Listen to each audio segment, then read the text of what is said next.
All right. Well, welcome everyone to this webinar on what's next for religious liberty. We'll go ahead and get started.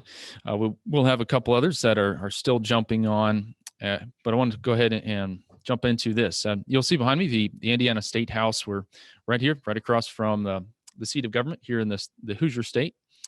It is kind of a stormy day, which might be a bit appropriate for what we're talking about today. But I'm glad to be in Indianapolis. We're going to have most of March Madness right here. And so it is kind of a basketball lover's dream. There's a major hotel here that has the entire bracket that they're going to be updating live. So looking forward to that. And then I would note, this is an important day, March 11th of 2021. It was exactly a year ago today that CDC declared a state of emergency. The NBA started canceling games. And so what a year it's been. What a year it's been. Thankful for God's faithfulness to his church and to the efforts of ministry leaders around the state and nation. So let's jump right into the topic today. We're going to be talking about what's next for religious freedom, and you should be able to see the PowerPoint slides here on the screen. Today we'll have two major audiences. First, the Daniel Initiative here in Indiana. That's our effort to build relationships between church leaders, elected officials, minister to them, but also partner with them for the common good. So looking to equip the church as we engage government. Also, we have pastors from around the country through the Good Citizen Project, where I do some speaking and writing, some legal partnerships. So we do have some other states. We'll be talking primarily about federal issues today. So this applies to everybody. So again, what's next for religious freedom? I probably don't have to give you a long explanation of why we're talking about this. I just online emails, different questions as I'm talking to pastors. I've heard just question after question. What about the Equality Act? What about some of the cancel culture things that are going on? What's next for our religious freedom? So I wanted to jump into that today. Now, I imagine most of you on the call are already familiar with the kind of nuts and bolts of the Equality Act and why it has raised concerns for Christians that hold to a biblical view of sexuality. But just in case you have been doing other things, just real quickly, this bill adds sexual orientation and gender identity to protected classes under the Civil Rights Act. It expands the definition of public accommodation in a concerning way. That could include religious organizations. And then it removes the Religious Freedom Restoration Act protections for people of faith that might bring a claim saying, government, you're infringing on my religious liberty, and you should review that with the heightened standard, the highest standard of review, taking a microscope to government's action. This bill says that's not available to you in this particular case. And so today, I wanted to, first of all, kind of bring you a legislative update on this. And as we jump in, I'm also doing my best to equip pastors to learn the political process themselves. If you'd like to know more or even read the full text of this bill, you can go to congress.gov and you can see the screenshot here and just type in there Equality Act, and it will pull that up and you can read the exact text that we're going to be talking about today. I would note that this can be a controversial topic. And so why would we as a ministry be bringing this up, equipping pastors? For us, we believe that we're all created in the image of God, that Imago Dei, it influences everything that we do. It's true, but it's also good. And it's good for us, but it's good for all people. And so these different biblical issues you see here, kind of the star-shaped public witness or public platform that we pursue here. One of them is the biblical sexual ethic, the marriages between a man and a woman, that sex, that we're created male and female, is a gift from God, and it reflects his image, nature, and his purpose for our lives. And so we believe that to be a biblical issue, a pre-political issue, and one that we should be promoting. And so that's why we're talking about it today. I want to jump right into the legislative update, and I'm going to stop sharing here for just a second. And I'm honored to have Curt Smith here with me today. Curt has spent 40 plus years in public policy, and he also has worked as a journalist, spent 15 years on Capitol Hill in a variety of senior staff roles, has worked as a think tank executive, and then 18 plus years as the president of Indiana Family Institute. I've found this interesting. So he has a degree from Indiana University, but also a master's degree from Chicago's Trinity Evangelical Divinity School. So he's worked on that kind of public theology side of this as well. Kind of most specifically, he served as chief of staff for 15 years for Senator Dan Coates and U.S. Rep. John Hostetler. And now his passion is reclaiming theology of public life through his service at Indiana Family Institute. And so I've asked Curt to come give us an update. You probably are aware that the Equality Act passed the House, but what can we expect next? What about the filibuster? Is this thing going to pass? And so, Curt, if you would come and step in.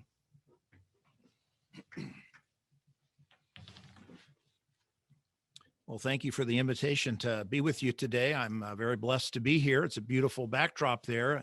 Might be a little more fitting if it was the U.S. Capitol, since we're talking about federal issues, although under our system, the states are very important, and Indiana will be a good bulwark against this kind of a bill. But what Josh has asked me to do is help you understand the legislative prospects for this very troubling and very difficult to tolerate a bill called H.R. 5, the so-called Equality Act. The good news is it's highly unlikely to pass in its current form. It's just not likely to meet the Senate muster. It passed the House on party lines. 3 Republicans shifted over to join the narrow Democrat majority to advance it to the Senate. But the bill as it's presented to the Senate is very unlikely because of the filibuster, as Josh mentioned. And for those of you who aren't into the jargon, a filibuster is one of the ways the Senate tries to preserve its distinctive role outlined in the U.S. Constitution. And they say in the Senate's rules, it's not a law, it's not in the Constitution, it's how the Senate is going to operate. When it comes to a policy question, we're going to require 60 senators to agree before something can go to full debate.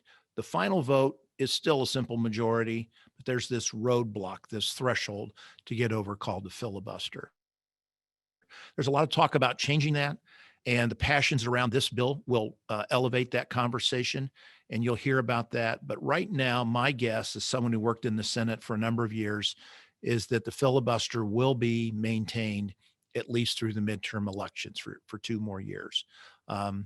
So I think that means H.R. 5 as it's presented won't come up for a vote, but the bill is still very dangerous. And I would commend you to go online, as Josh mentioned, and get a copy and read it yourself. Normally, I wouldn't do that. Normally, you need 2 law degrees to understand what federal legislation is about. Sometimes there's these findings at the beginning. A committee had a hearing and they found that unemployment's high, and so we need to do this or that, et cetera. And then they start in with lots of legal language. We're going to change this law at this point in this paragraph, and after this word, and insert here before that. And you really need to be a kind of a legislative drafter to follow along. This bill is different. This bill is a set of aspirations. I've never seen anything like it. I downloaded it, started reading it, begins with those so-called findings, and it's a political manifesto for 20 of its 32 pages. It makes all kinds of statements without really any supporting information. They're just assertions that all these bad, horrible, terrible things are happening, and that Congress has a responsibility to move. Well, in the process, they're going to do some very damaging and difficult things. And although I don't think this bill will be approved as presented, these ideas are going to be around, and we're going to be fighting them for the foreseeable future, unfortunately, as the Church of Jesus Christ. One of the most troubling ideas in this bill, and one of the reasons I think it'll get delayed in the Senate, is they redefine discrimination involving pregnancy as a ban on any abortion, prohibition, practice, or policy. So right now we say that women should be treated fairly in the workforce.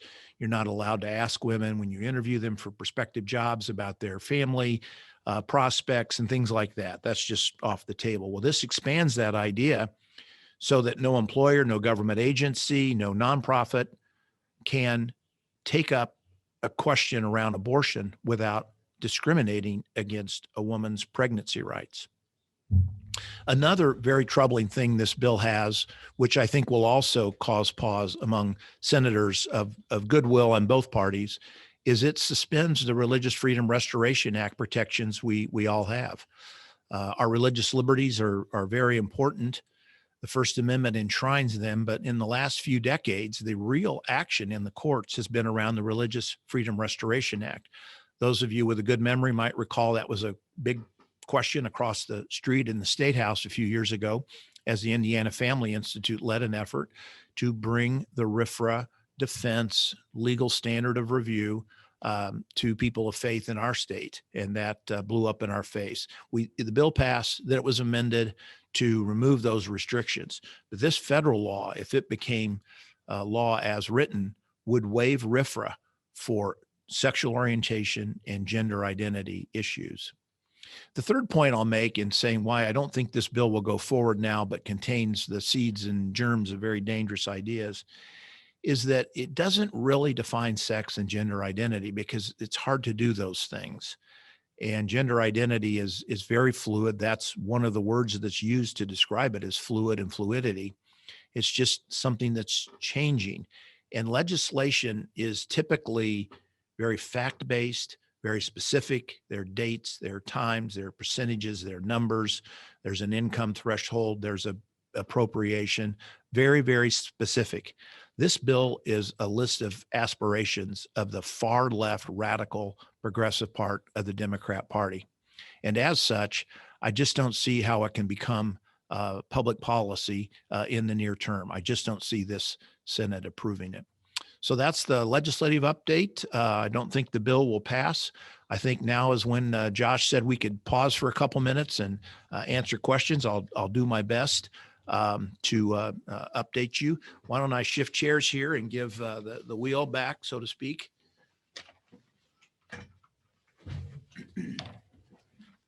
So because Curt will have to go here, I did want to pause for just a second and ask if there are any questions from the audience about that process or what might be happening. Or otherwise, we'll give Curt a strong pat on the back and say thank you for your thorough treatment. We don't have any questions, and so I will have another time of Q&A towards the end as well if you have any questions. But that would be the general thought of kind of where it's going. So, Curt, thank you so much for stopping by to giving us an update on that. All right, so we're going to move back here to a presentation on kind of where we're going next. And so that was the legislative update. I will go ahead and share just one thought about how we kind of frame this. Certainly, we should respect all of our neighbors, and we want to dignify all people. However, the disagreement with others is not disrespect. And I think the Equality Act kind of fails its own test, and that is equal treatment of all people, as we've seen here. So that, again, is just kind of where it's going. I think most of you are probably aware of what this bill is.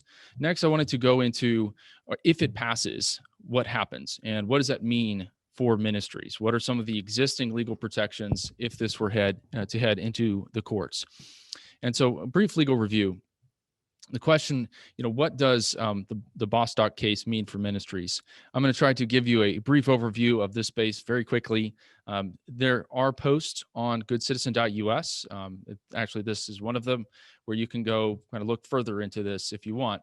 But essentially, the Bostock case, authored by Justice Gorsuch last year, said that the word sex in the 1964 Civil Rights Act included sexual orientation and gender identity.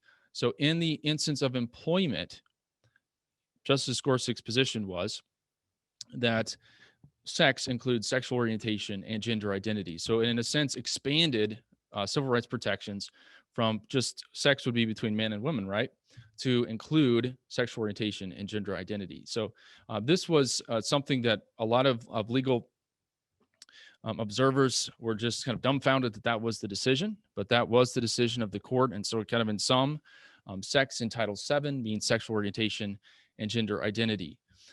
However, right after that case, there was another case that came out, which was Our Lady of Guadalupe.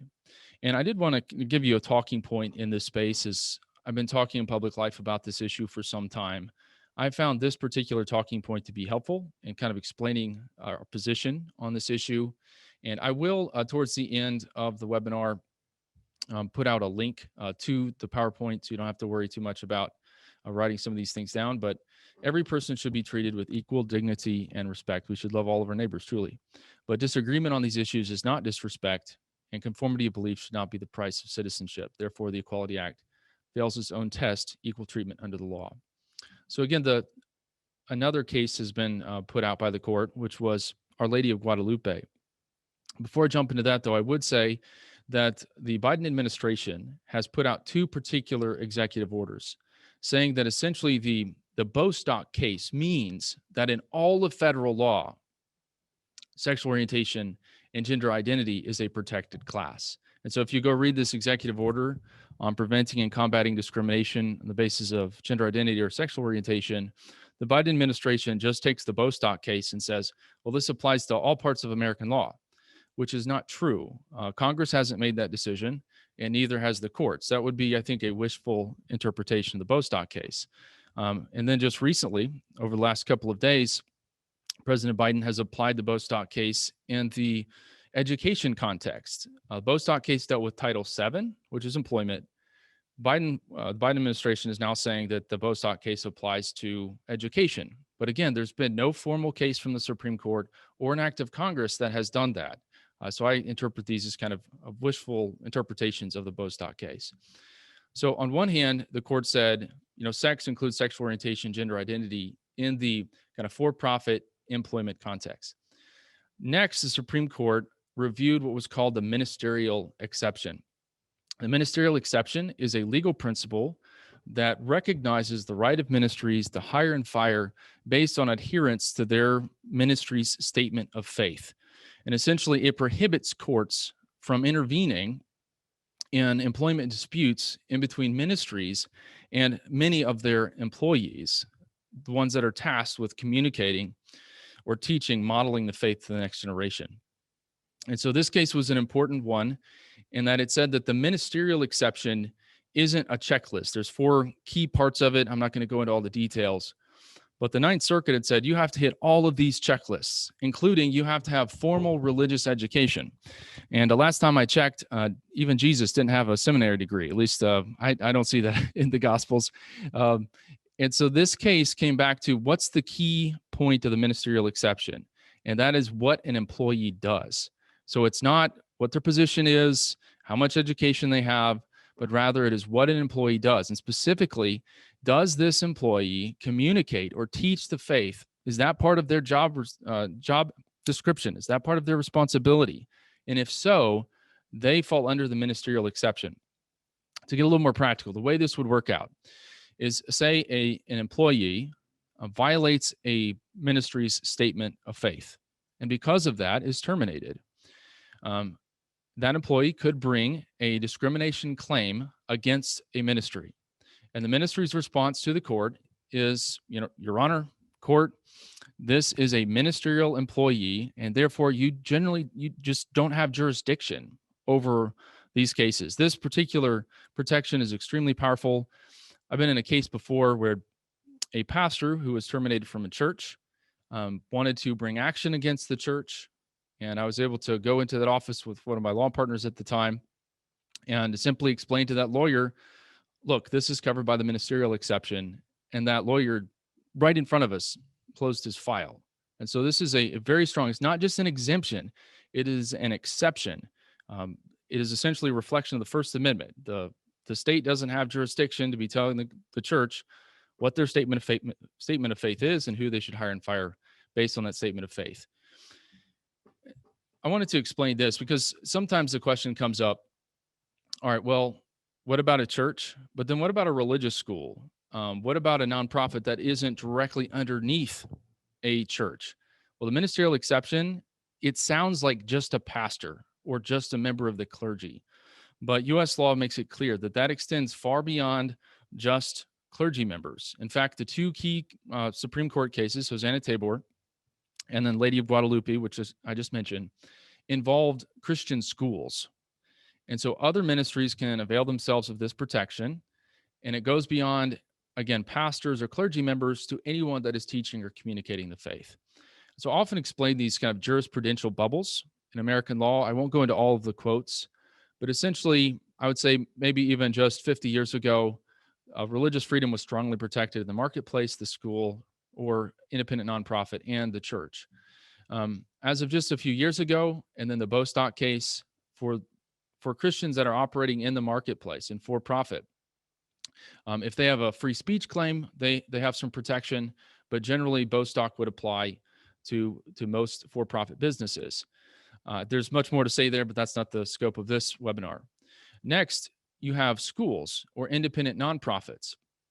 And in 2015 and in kind of case law that's followed, we see that even that has become an issue at some point. I would say that most churches have the most protected space in American law. And so understanding kind of those jurisprudential bubbles as we go through this.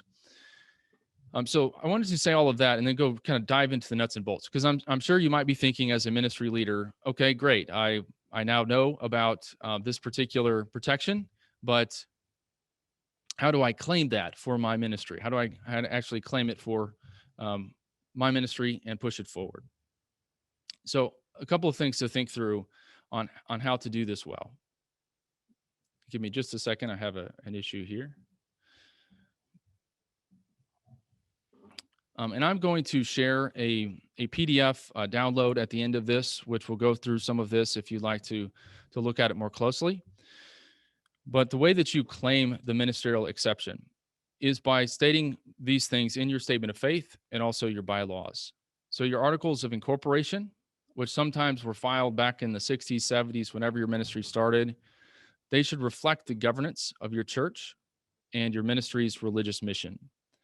You should have a statement on marriage and human sexuality. Again, just setting out what is it that we believe.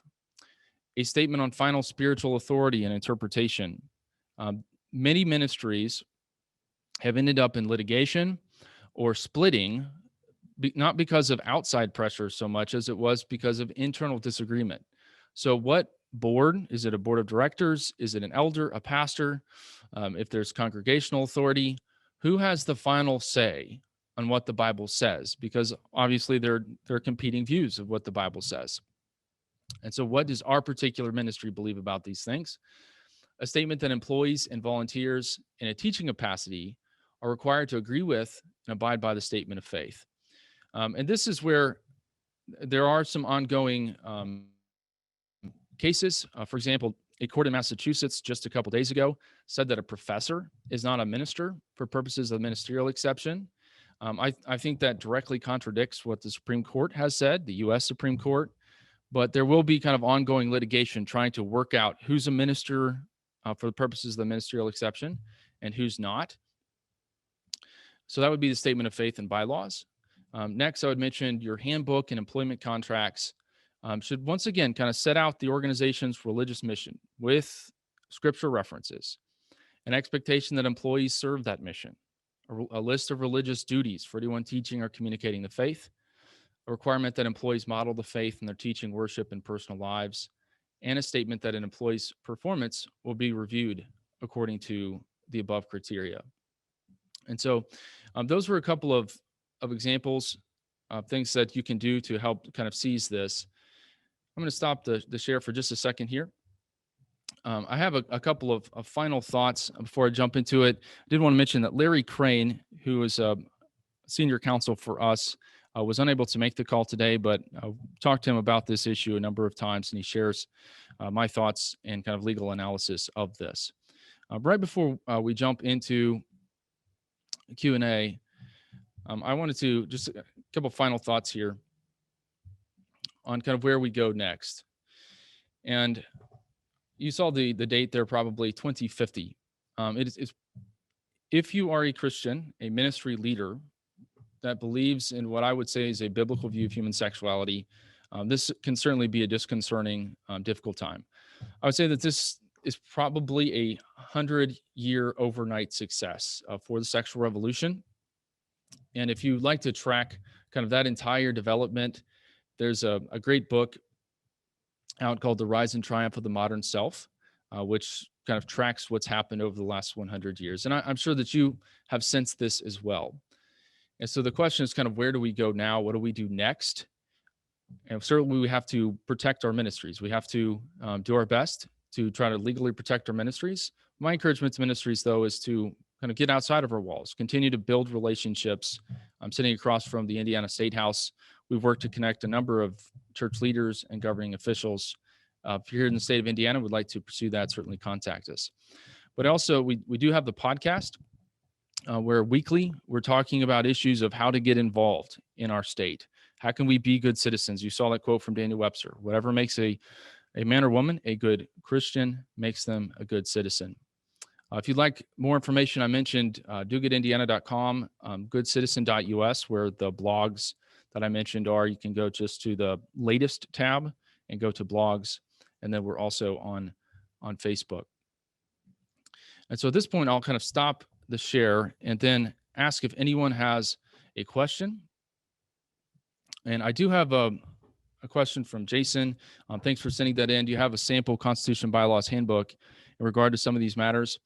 I will put in the chat here in just a second as we have questions come in. I've developed a particular handout that addresses just the ministerial exceptions.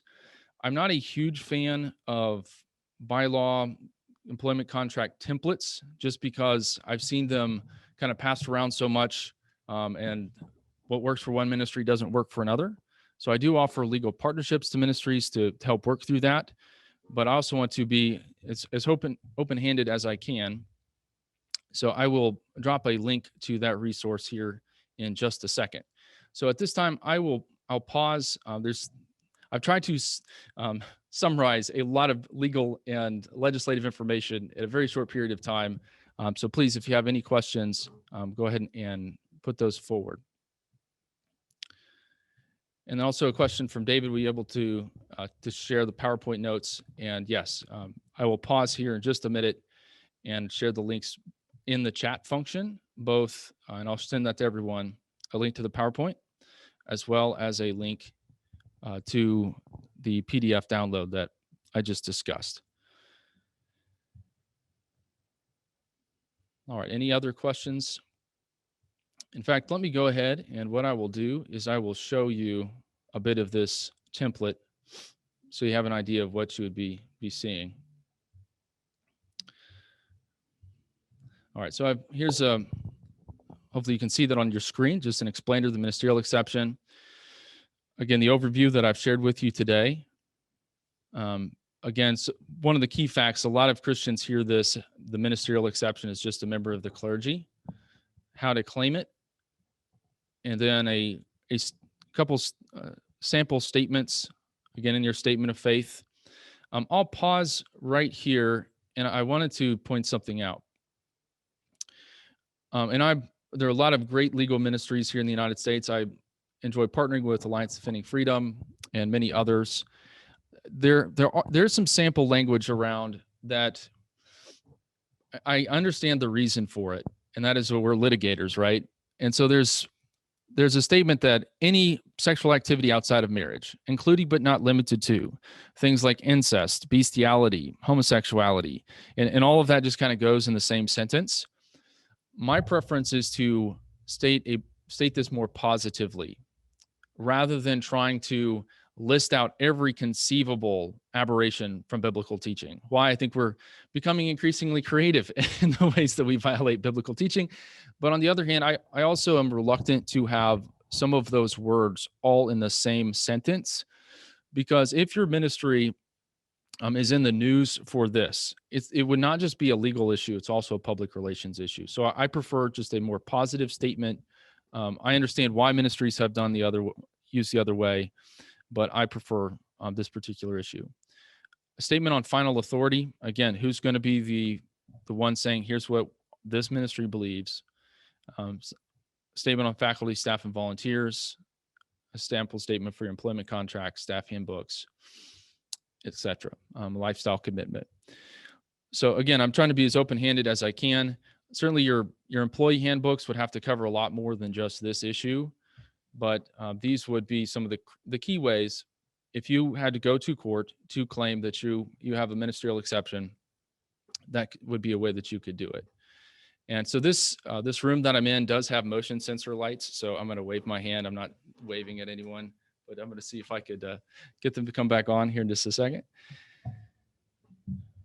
All right, we have another question here. When we consider the implications, is there anything outside of our organizing documents that we should be doing? Any practical steps that we can take? Thank you, Matthew, for that question. So I would say, first of all, you have to deal with what's kind of inside your organization. What are kind of the legal basics?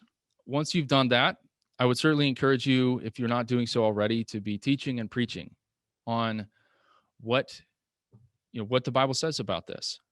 In many ministries, I'm afraid that even the Christians in the congregation, especially if this becomes a hot button issue, don't fully understand that what the Bible teaches on this issue isn't just true, but also good. And we do have a resource called Persuasion Points, a Bible study that I wrote about a year ago that tries to tackle some of that from not just so much a defending the Christian faith as how are you explaining it to other people. And then the last thing I would mention, and I've set out this plan in the Good Citizen, the book that I showed you just briefly, and that is we need to take a long-term view of this. It is certainly we have to respond to crises, but we should not be spending all of our time responding to crises. So what is our long-term biblical strategic vision for remaining engaged and again showing our society that this is good, this is true? And so one easy thing to do is to begin, praying for building relationships with your elected officials, looking at ways you can partner in your community. And very few people will scream separation of church and state if you're trying to help with foster care or other issues like that, the drug crisis, recidivism. And then when you've built those relationships and you've showed your community that, hey, our ministry truly cares, then the conversation about religious freedom goes much better. That's not a solve all, but it goes much better. And I generally in these webinars don't take a stand on particular legislation. We're generally educating here. However, this would be an opportunity for you to contact your senator in your state, and you could share the talking point that I shared with you earlier. Also, there is a statement by actually Justice Kennedy, who wrote the Obergefell decision, where he basically said that the same-sex marriage decision could not be construed to limit the religious rights of religious people. So that's something that you can do as well. Next question. What actions have you done that have worked to create and build relationships with lawmakers? Great question. I generally have three components to meetings. And the way that I would frame, for example, our efforts here in the state of Indiana is that this is a nonpartisan effort to build relationships between the ministers of God, the ministers of government. We want to partner with them, but also work with them for the common good. So when I reach out to legislators, I'm asking for a meeting in which I could just share a word of encouragement with them. We can talk about what are the needs in our community. And again, if you're reaching out to your reps, you're asking, here in our zip code, my church wants to help, my ministry wants to help, whatever that ministry is. How can we partner together? And then towards the end of that meeting, I'm going to ask them, how can I pray for you? Regardless of ideology, how can I pray for you? And we've had some great meetings with individuals that wouldn't agree with our ideology. And certainly they knew that when they took the meeting, and we'll often have that conversation. We see you as a fellow image bearer. We recognize that you probably don't agree with us all the time. And we probably don't agree with you all of the time. But that should not be a reason for us to stand off from one another, not have conversations. And so that's generally how I'd reach out. And then let things move at the speed of relationships. And so pick up on something that they're interested in. Pick up on what are one of the key issues they're working on. Begin partnering with them. And then over time, hopefully that relationship will flourish. So great question from Jeremiah. Thank you for that one. Next question. I'm not sure how to ask, but I'm wondering how all this impacts missions and international ministries. Are international speakers protected in the U.S.? What about U.S. citizens speaking and ministering in foreign countries? So this would be a piece of legislation that would affect people in the United States, right? That would be the jurisdiction of the United States. However, I would note some concern, and you've seen this already with the Mexico City policy. The United States has been exporting its beliefs around its secular beliefs around the world. And so American legislation can certainly affect those overseas. But if you have a a missionary that's in a different country is speaking in that country, you'd be subject to the laws of that country. I'm of course not licensed all over the world. I'm licensed in 3 states here in the United States, a number of federal courts, but you would have to consider the laws of that country. However, I will note that what happens here often gets exported other places. And so standing for religious liberty in a winsome, persuasive way can do a lot for religious liberty around the world. And so, David, if you have a follow-up on that, let me know. Or if you want to send me an email at josh@goodcitizen.us, I'll be happy to talk further, and perhaps we could connect you with a Christian attorney in the country that you're serving in or concerned about. All right, and because this is a presentation about legal issues, I do have to share that it's designed to provide accurate and authoritative information in regard to the subject matter covered. It's being provided to church ministry leaders, the understanding that Indiana Family Institute, the Daniel Initiative, the Good Citizen Project are not engaged in rendering legal, accounting, tax, or other professional services. If legal advice or other expert assistance is required, the services of a competent professional should be sought. Laws vary by jurisdiction. The specific application of laws, particular facts, require the advice of an attorney. And so this is informative in nature. I'm just required to explain that to you. And so I wanted to thank you for joining us today. If there are any other questions, feel free to submit them now, or you can connect with me, and I'll go ahead and just type that email address in there. And we will continue to track this. If the Equality Act doesn't pass, there's a potential that it will be broken up into smaller pieces. Then there would be court challenges. And so I would say, let me leave you with this. I often ask American Christians to kind of change their story about citizenship.